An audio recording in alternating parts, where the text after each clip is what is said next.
Assalamualaikum warahmatullahi wabarakatuh. Perkenalkan, nama saya Siti Rahmaniah dari Prodi Ilmu Kelautan, Fakultas Pertanian, Universitas Trunojoyo, Madura. Video ini dibuat untuk memenuhi tugas dari Bapak Ashari Wicaksono, Eskel MSI MSc pada mata kuliah Geologi Laut. Pada kesempatan kali ini, saya akan menjelaskan bagaimana keadaan geologi Sungai Brantas yang terletak di Kabupaten Jombang. Jombang merupakan satu dari kabupaten di Jawa Timur yang terletak di tengah-tengah Provinsi Jawa Timur. Kabupaten Jombang memiliki letak yang sangat strategis karena Kabupaten Jombang terletak di perlintasan jalur selatan jaringan Jalan Jakarta-Surabaya. Luas wilayah Kabupaten Jombang yaitu 1159,50 km persegi, terdiri dari 21 kecamatan dan 307 desa. Wilayah Kabupaten Jombang sebagian besar berada pada ketinggian kurang dari 350 meter dari permukaan laut, dan sebagian kecil dengan ketinggian lebih dari 1.500 meter dari permukaan laut, yaitu wilayah yang berada di Kecamatan Wonosalam. Kabupaten Jombang memiliki struktur geologi yang bervariasi. Masing-masing jenis keadaan struktur geologi dibagi dalam 7 jenis, yaitu Plitosen Fesies Gunung Api, Plitosen Fesies Sedimen, Aluvium Fesies Gunung Api, Plitosen Fesies Sedimen, hasil gunung api kuarter tua, hasil gunung api kuarter muda, dan yang terakhir yaitu aluvium.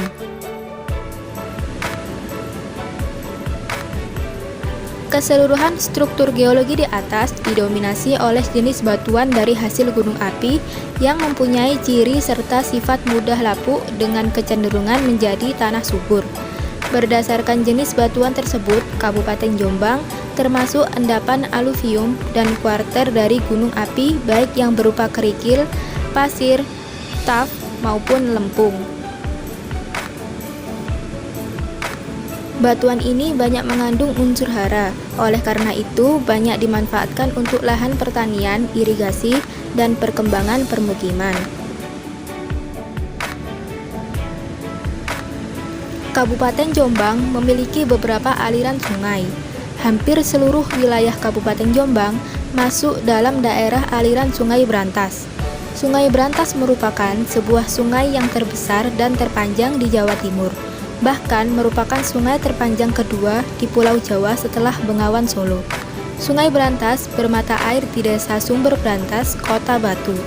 Lalu mengalir melewati Malang, Blitar, Tulungagung, Kediri, Jombang, dan Mojokerto.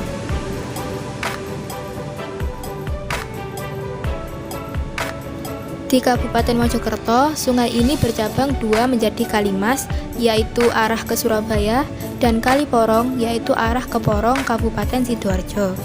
Kali Brantas mempunyai daerah aliran sungai atau DAS seluas 11.800 km kubik atau 1/4 dari luas Provinsi Jawa Timur.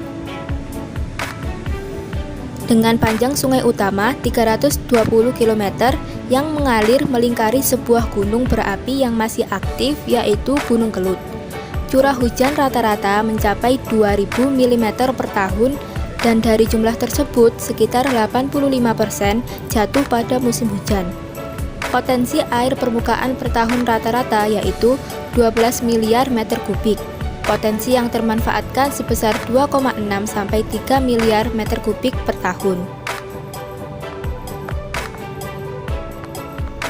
Kondisi tanah di DAS Brantas sangatlah kompleks. Hal ini dipengaruhi oleh kompleksnya batuan penyusun DAS Brantas sebagai bahan induk tanah yang berasal dari sumber yang berbeda, dan adanya pengaruh iklim dan waktu pembentukan yang berbeda pula. Tipe tanah yang terdapat di DAS Brantas secara umum antara lain: yang pertama aluvial, kedua litosol, ketiga latosol, keempat grumusol, kelima regosol, keenam andosol, dan yang terakhir yaitu mediteran.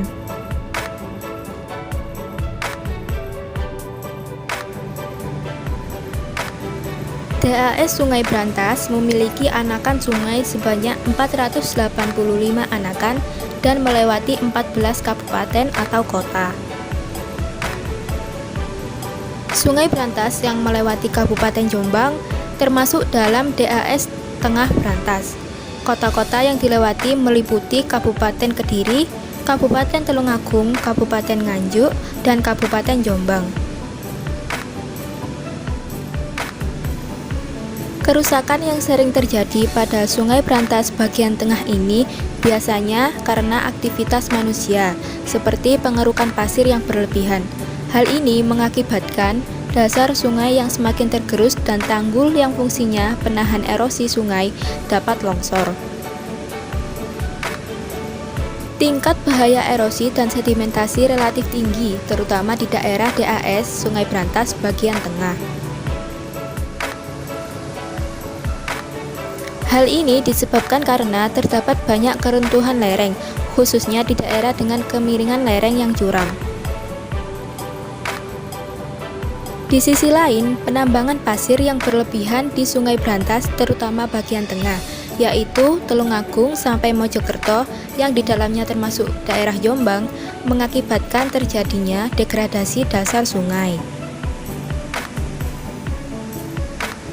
Akibat dari pembangunan bendungan-bendungan di DAS Brantas, maka sebagian besar sedimen yang seharusnya terangkat dalam sistem aliran permukaan akhirnya terhenti atau mengendap di perairan waduk, sehingga terjadi defisit angkutan sedimen yang mengakibatkan penggerusan penampang sungai. Ketidakseimbangan sedimen inilah menjadi penyebab dari morfologi sungai yang terjadi secara sistematis di DAS Brantas dalam beberapa tahun terakhir ini. Sampai 2012, angka ini sudah mulai turun, namun belum signifikan. Meskipun beberapa kabupaten menetapkan dengan tegas penghentian kegiatan penambangan pasir di Sungai Brantas, namun penambangan secara mekanis masih dilakukan penduduk secara ilegal. Perubahan morfologi sungai di DAS Brantas, khususnya di ruas tengah sampai hilir, termasuk Sungai Porong, telah menjadi bahaya yang mengancam keberlanjutan fungsi, sarana, dan prasarana. Pada beberapa ruas sungai telah terjadi degradasi yang menimbulkan longsoran, destabilisasi, dan kerusakan bangunan seperti bendung karet, pilar jembatan, bendungan, sipon, intek, dan rehabilitasi kerusakan-kerusakan tersebut akan memerlukan biaya yang sangat besar. Selain itu, penambangan pasir dari Sungai Brantas juga menjadi salah satu penyebab degradasi dasar sungai.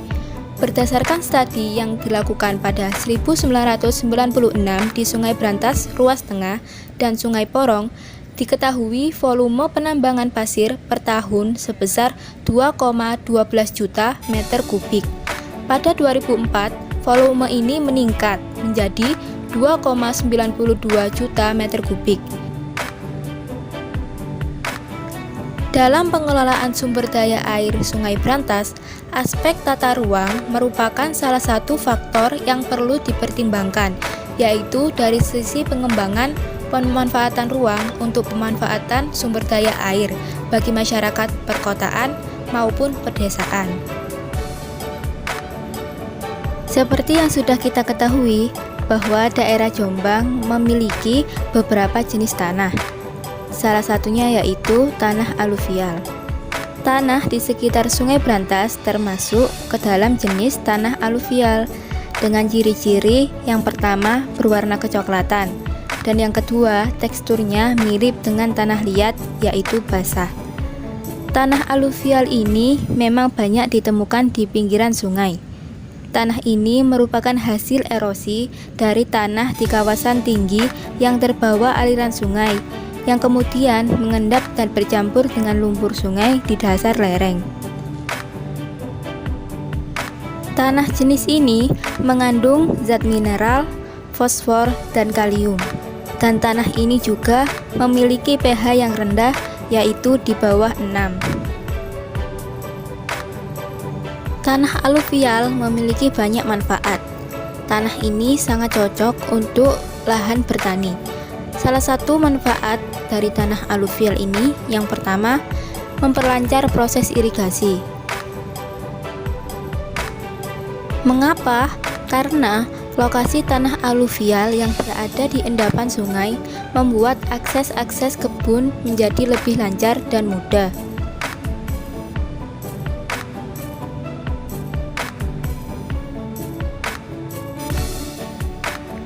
Yang kedua, tanaman menjadi lebih subur.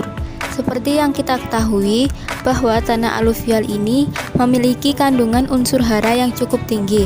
Terlebih dalam kandungan tanah ini juga berisi zat makanan yang diperlukan oleh tumbuhan. Yang ketiga, tanaman tidak mudah kering. Karena tanah ini memiliki sifat yang sangat mudah menyerap air. Tanaman yang ditanam di atas tanah aluvial ini memiliki cadangan air yang cukup banyak, sehingga tidak mudah kering meski pada musim kemarau. Yang keempat, tanah ini mudah digarap karena memiliki tekstur yang cukup empuk, sehingga gampang untuk digarap.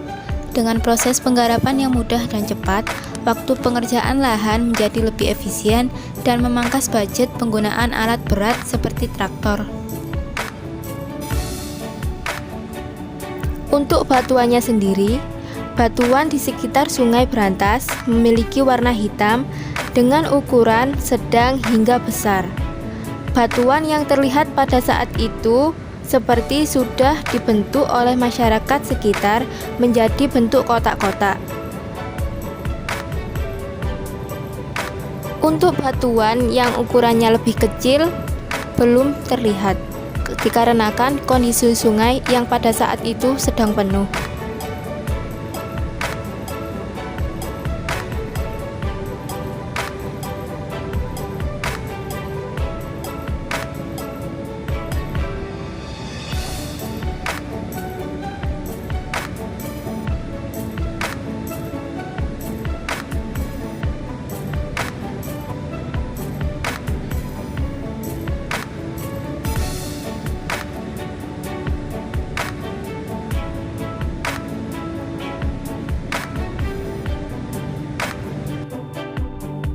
Demikian video ini saya buat.